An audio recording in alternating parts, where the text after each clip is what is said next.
warahmatullahi wabarakatuh. Halo semuanya, kami dari kelompok 2 pada mata kuliah Motivasi Kewirausahaan. Di sini kami akan mempresentasikan hasil diskusi kami mengenai pengajuan usaha kos-kosan. Nah, masing-masing dari kami memiliki tugas utama, yaitu sebagai berikut. Perkenalkan, nama saya Letia Putri Adiasta. Saya berperan sebagai moderator sekaligus editor dalam pembuatan video presentasi ini. Kemudian, Frankie Nome sebagai penyusunan makalah, Ita Purnamasari dan Nurul Fatimah sebagai pembuat slide PowerPoint. Kemudian, Juliana, Nuktani Ramadan, Fitri Sarimana, dan Nida Asahara sebagai pembicara yang akan menjelaskan video presentasi kali ini. Oke, setelah kita mengetahui peranan tugas masing-masing dari setiap individu, sudah saatnya kita menuju ke pembahasan utama. Assalamualaikum wabarakatuh.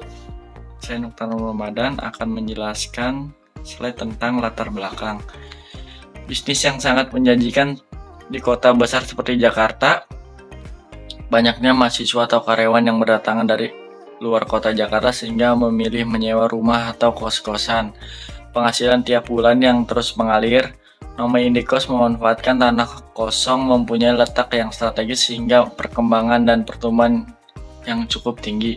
Tujuan umum: mengoptimalkan lahan kosong tanpa bangunan, mendapatkan keuntungan secara tiap bulan dengan resiko yang kecil. Tujuan khusus: menyewakan kamar bagi mahasiswa atau karyawan dari luar Jakarta untuk menetap. Visi dan misi perusahaan: visi perusahaan menjadi usaha terbaik penyedia kos-kosan yang mengutamakan pelayanan dan kenyamanan yang memuaskan bagi penghuni kos.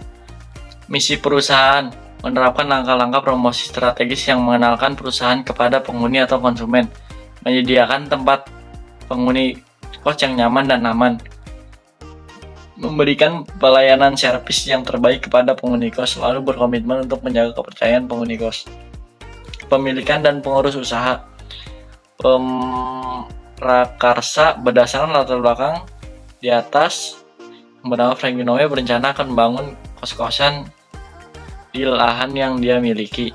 Kepemilikan usaha kosan ini merupakan usaha perorangan di mana pengurus usaha adalah pemilik atau pemimpin usaha, yaitu Frankie Nome.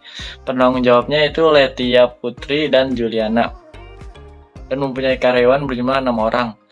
Saat ini saya masih bekerja di sebuah perusahaan swasta di kota ini, sedangkan yang ngurus ini nanti adalah adik saya. Untuk lebih jelas tentang kurikulum vitae saya, maka saya lampirkan dalam proposal ini. Struktur organisasi: kos-kosan mempunyai struktur organisasi di bawah kendali seorang manajer yang membawahi fungsi-fungsi marketing, administrasi, cleaning service, serta bagian keamanan. Assalamualaikum warahmatullahi wabarakatuh. Baiklah, di sini saya akan melanjutkan presentasi sebelumnya, di mana di slide berikutnya ada C, struktur organisasi.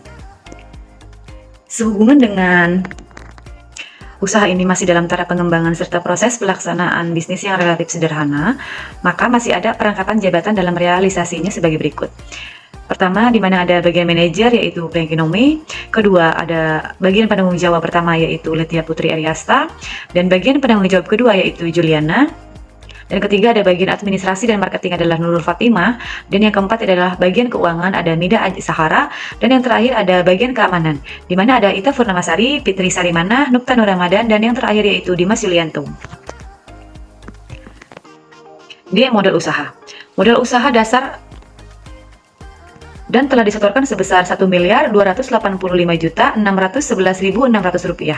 Maka kekurangan dana investasi sebesar Rp857.074.400 berupa tanah seluas 513 meter persegi, di mana tempat lokasi usaha yaitu Rp1.285.611.600, dan dana kas dan bank yaitu Rp857.074.400, dan total semuanya yaitu Rp2.142.686.000. Ada surat-surat izin.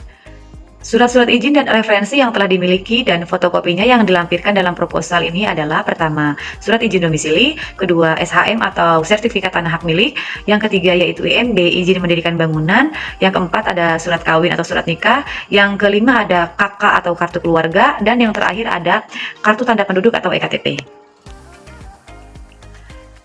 SWOT analisis Sini ada strength, weakness, opportunities, dan threat.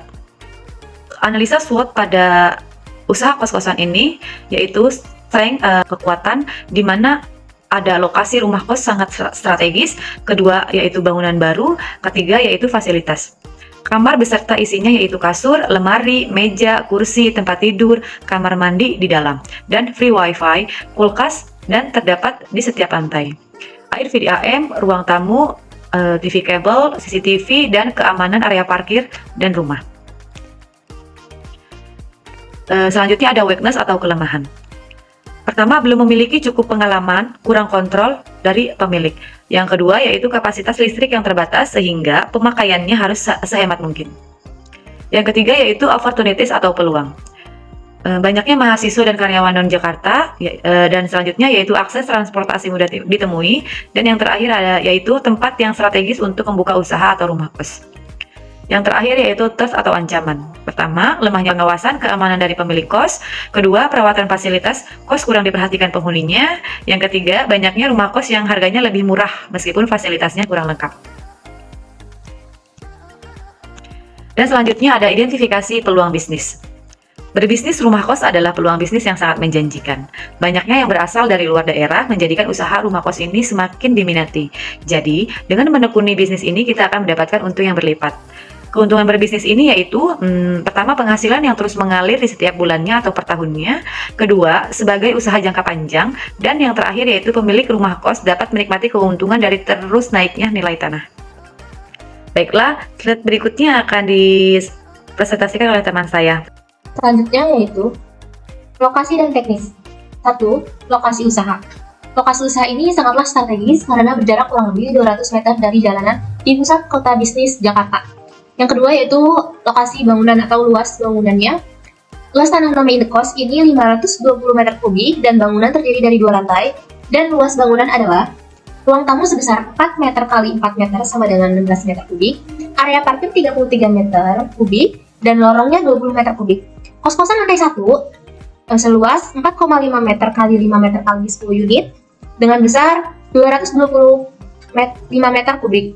Kos-kosan lantai 2 4,5 meter kali 5 meter kali 10 unit dengan total 225 meter kubik. Total semuanya keseluruhan yaitu 519 meter kubik. Perencanaan bisnis ada pun beberapa, yaitu yang pertama adalah harga.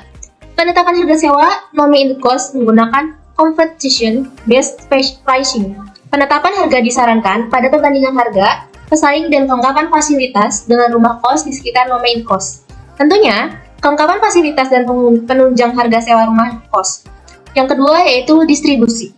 Nome Indekos menggunakan tipe saluran pemasaran langsung, direct marketing channel.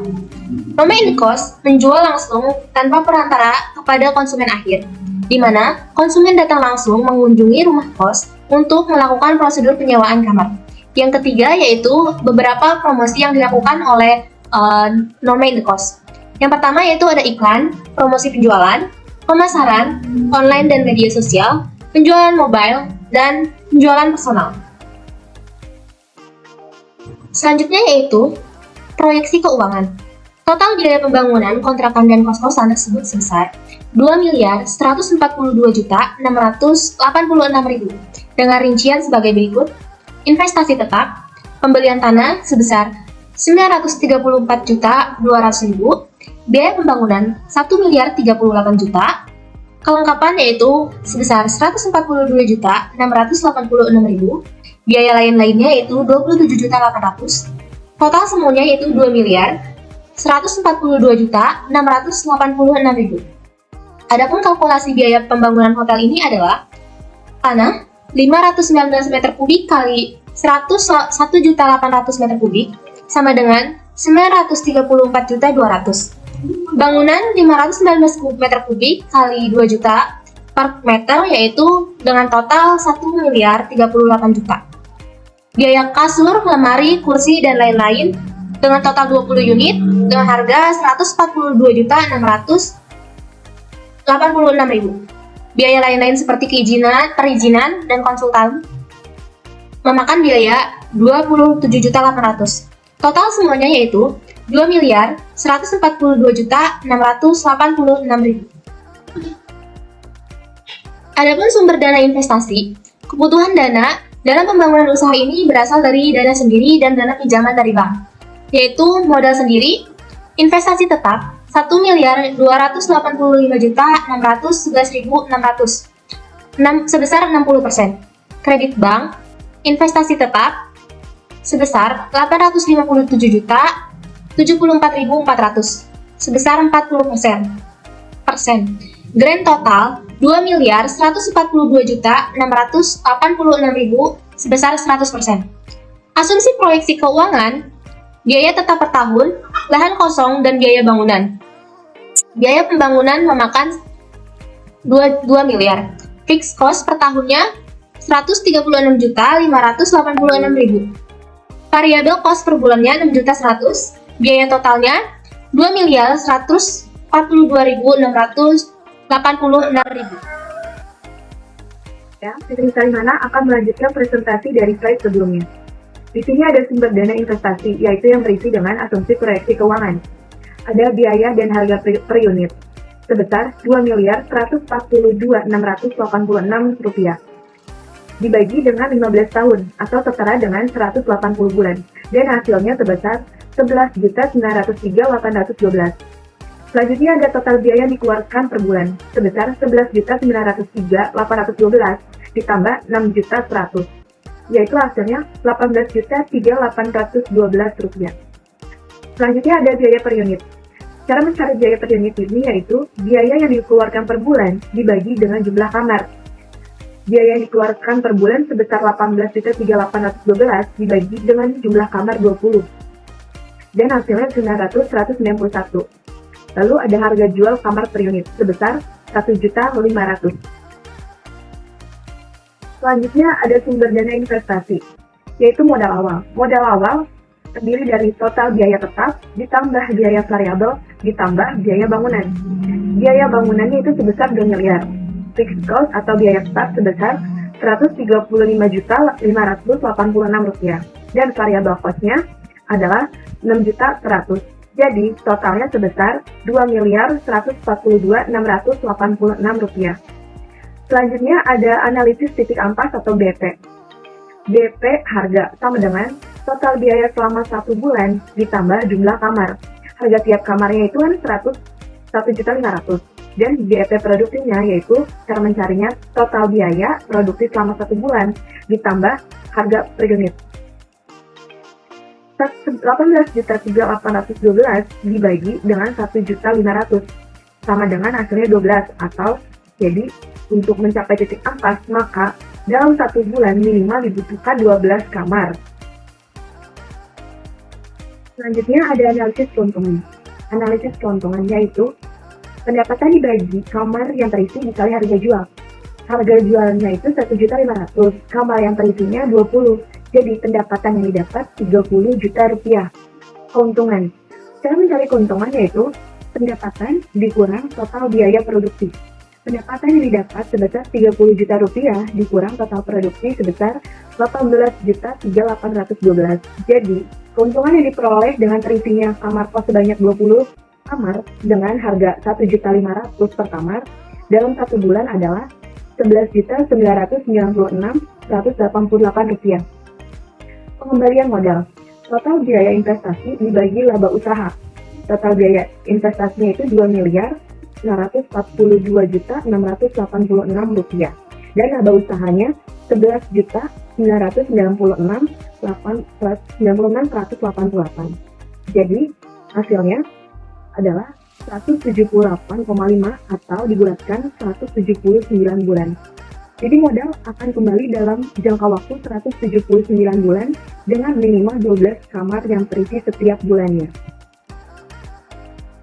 Slide berikutnya ini yaitu ada detail fixed cost atau biaya tetap. Di slide selanjutnya ini ada detail dari variable cost atau biaya variabel. Lalu selanjutnya ini ada peluang untuk mendapatkan bisnis tambahan. Bisnis kos-kosan ini memang sangat menarik. Potensi penghasilan dari sewa-sewa menyewa kamar kos-kosan memang sangat menarik. Jika Anda jeli melihat peluang dan market yang dituju jelas, maka Anda bisa membuat usaha lain pada usaha kos-kosan tersebut, seperti jasa mencuci pakaian kotor atau laundry. Tempat penyewa kos memiliki kesibukan bekerja sehingga tidak ada waktu untuk mencuci pakaian bekas pakai, sehingga Anda bisa membuka jasa laundry kecil-kecilan khusus untuk penghuni kos dengan biaya tambahan yang dibayarkan bersamaan dengan penagihan uang kos bulanan. Hal ini merupakan ide yang bagus, khususnya bagi Anda yang ingin memiliki usaha kos-kosan di kota metropolitan dengan harga yang cukup tinggi. Beberapa jasa yang ditawarkan kepada penghuni kos antara lain adalah laundry, antar jemput, dan catering.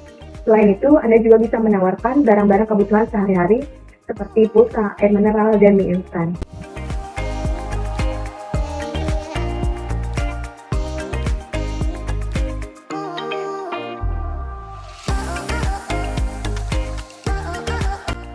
Detik demi detik telah berlalu sehingga usai sudah presentasi yang bisa kami sampaikan. Mohon maaf apabila terjadi kesalahan kata dan kami ucapkan terima kasih sebanyak-banyaknya karena telah meluangkan waktunya untuk menonton video ini. Sekian dari kami, wassalamualaikum warahmatullahi wabarakatuh. Sampai jumpa.